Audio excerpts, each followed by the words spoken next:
જય માતાજી મિત્રો, આજે આપણે હું વાસણા ગામમાં આવેલો છું અત્યારે હાલમાં, અને ત્યાં આપણા મેશ્વાતર દર્દી સમાજના 100 વર્ષના વડીલ કે જે આપણા મેશ્વાતરના અત્યારે હયાતમાં જો હોય તો શ્રી સનાભાઈ ગણપતભાઈ દરજી, જે વાસણા ચૌધરીમાં હાલ હયાતમાં છે અને મારે સામું બેઠા છે. તો તમે જુઓ અને એમના સાથે થોડી આપણે વાતચીત કરશું. એમને શું હોબીઝ છે, એમને શું જમવાનું પસંદ હતું. તો દાદા તમારું નામ બોલો ને જરા. સનાભાઈ ગણપત.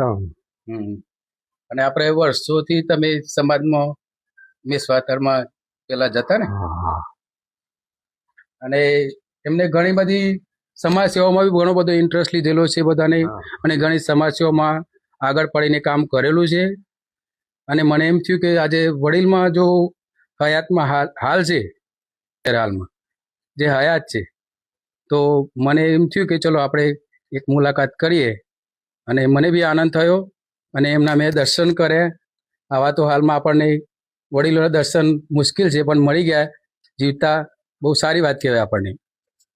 તો આ દાદાનું મારી જોડે એક ઇલેક્શન કાર્ડ છે, એમાં 8/1/1994. તો એમાં એમની 81 વર્ષ પૂરા થાય છે. અને હાલમાં આ તબક્કે આપણે જોઈએ તો લગભગ એમને 114 જેવું થાય છે. કદાચ ઇલેક્શનમાં કદાચ ભૂલચૂક હોય કદાચ, તો આપણે એમના 100 વર્ષ તો કમસે કમ કમ્પ્લીટ જ છે એમના. તો બસ એ હેતુથી આ ઇલેક્શન બી આપણે એક સબૂત માટે મૂક્યું છે. જોઈ શકો છો તમે. અત્યારે હાલમાં એકદમ ફિટ છે.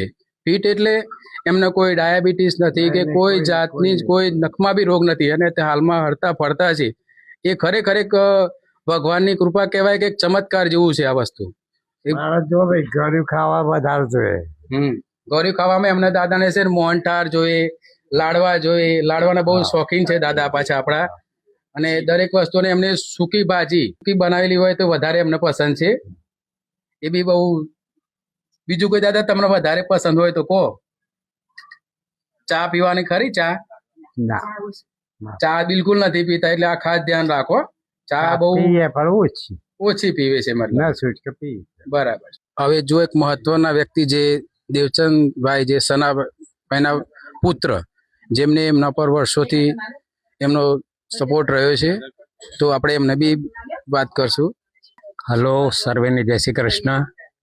આ મારા પિતાશ્રી 102 વર્ષના થયા, એનું આજની તારીખમાં હું ગૌરવ અનુભવું છું.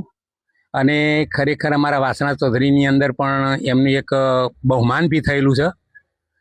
પંચાયતે પણ એમનું બહુમાન કર્યું છે, અમારી ગુજરાતી શાળામાં પણ બહુમાન કર્યું છે, અને બધી રીતે સમાજમાં અને એમની સારી સેવા આપી છે.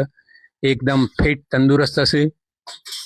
એમના કોઈ પણ પ્રકારની ગોળી પણ લેતા નથી, જાતે બધી ક્રિયાઓ કરે છે. એટલે એની આ વાતનો અમને ગૌરવ છે, અને અમારા ગામની અંદર માણસો પણ ગૌરવ અનુભવ છે કે ભાઈ સના દાદા તમારી તબિયત બહુ સારી છે. એટલે મને આજની તારીખમાં ખૂબ આનંદ છે. અને જ્યાં સુધી આ દેશ છે ત્યાં સુધી બહુ સારી વાત છે, અને એ ઈશ્વરની મરજીની વાત છે, ગૌરવની વાત છે. ઘણી વખત એમને મરવા માટે આવું છે. એટલે બધાને માણસને કેવી રીતે જીવન જીવવું, કેવી રીતે બચત કરવી, એવી સમજદારીનું જ્ઞાન પણ એમને આખા કુટુંબને પૂરું પાડ્યું છે. અને અમારું કુટુંબ એમના માટે અત્યારે ગૌરવ અનુભવે છે. ખૂબ ખૂબ અભિનંદન હું મારા પિતાશ્રીને પણ આપું છું અત્યારે હાલ. જય માતાજી મિત્રો.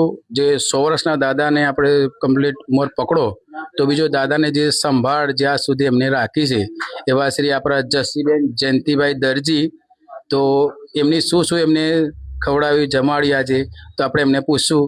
તો જરા કશો એમના દાદાને શું પસંદ હતું, શું જમવામાં? જો દાદાને તારી લાડવા, પછી મોહનથાળ ભાવ, પછી શીરો ભાવ, અને લીલી શાકભાજી જો. લીલી શાકભાજી તો કમ્પ્લીટ જોવો, અને રોટલી જોવો, ભાખરી જોવો. રોટલો નહીં ખાતા. મગની દાળ નાખો, મગ નાખો, કઢી નાખો, એવું બધું દાદા ના ભાવ. અત્યારે દાદા લીલું શાકભાજી જોવો છે મારે, એટલે હું ખવડાવું છું. અને હાચવ્યા સુજમી સાચવે દેખાય છે તમારું. અત્યારે જુઓ કેટલું એમને વર્ષોથી જતન કરીને એમને દાદાને એ કરે છે. દાદા આજ બી ફિટ છે. અત્યારે આપણે કેટલી બીમારીઓ નીકળી છે, ને આવામાં બી દાદા એકદમ ફિટ છે અત્યારે. કોઈ જ એમને તકલીફ નથી. અને સરસ મજાની વાત બી કરે છે આપણે. જય માતાજી મિત્રો. તો હવે આપણે દાદાની ફેમિલી બતાવી દઈએ, બધા વાસના ગામના ભાઈઓ. શું કહેશો દાદા વિશે? દાદાની બહુ ઉંમર અમારે વધારે થઈ ગઈ. હા, અને 102 વર્ષની આસપાસ ઉંમર ખરી અમારા દાદાની. સારી છે, અત્યારે બોડી ફ્લેવર સારું છે એમનું. ફિટનેસ બી સારી છે દાદાની, બધી રીતને એકદમ ફિટ છે. તમે ભાઈ? દાદાની જો વાત કરવા જઈએ છના દાદાની, તો એમની ફિટનેસની બાબતે મોસ્ટ ઓફલી કામ અત્યારે જાતે જ કરવાનું, અમુક વસ્તુ જાતે કરવાનું, ફરવાનું, ચાલવાનું. આ ઉંમરે જોવા જઈએ તો આ ઉંમરે એમની ફિટનેસ સારી કહેવાય. અને ખોરાકમાં જોવા જઈએ તો નોર્મલ જ ખાવાનું, બટ ગળ્યું ને એ બધું ખાવાનું એમનું થોડું વધારે. બટ એ હોવા છતાં પણ ડાયાબિટીસ ને બીપી ને એવું બધું કોઈ જ પ્રોબ્લેમ એમને જોવા મળતો નથી અત્યારે. કોઈ જ જાતનું કંઈ જ નથી.